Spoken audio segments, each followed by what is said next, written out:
మనం ఎవరి దగ్గరికి వెళ్తున్నాం ఏంటి, వాళ్ళ హిస్టరీ ఏంటి, లేకపోతే వాళ్ళ దగ్గరికి వెళ్ళడం వల్ల మనం ఏదైనా డెవలప్మెంట్ ఉందా, వెనక్కి పడిపోతున్నాం వాళ్ళ దగ్గరికి వెళ్ళడం వల్ల అంటే ఏదో సమస్య ఉంది అని అర్థం. ఎవరి జాగ్రత్తలు వాళ్ళు తీసుకోవాలి. ఎందుకంటే ఒక మనిషికి ఇంకొకరు బాధ్యత తీసుకోరు కదా, మన రెస్పాన్సిబిలిటీ మనదే.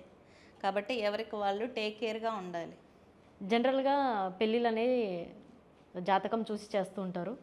పెళ్ళి అయినాక ఒక ఆడామె ఇంటికొస్తే ఈమె కలిసి రాలేదు మాకు, అందుకే అప్పటినుంచి ఇంట్లో ఇట్లా జరుగుతుందంటారు. అది నిజంగానే ఏమన్నా ఉంటదా?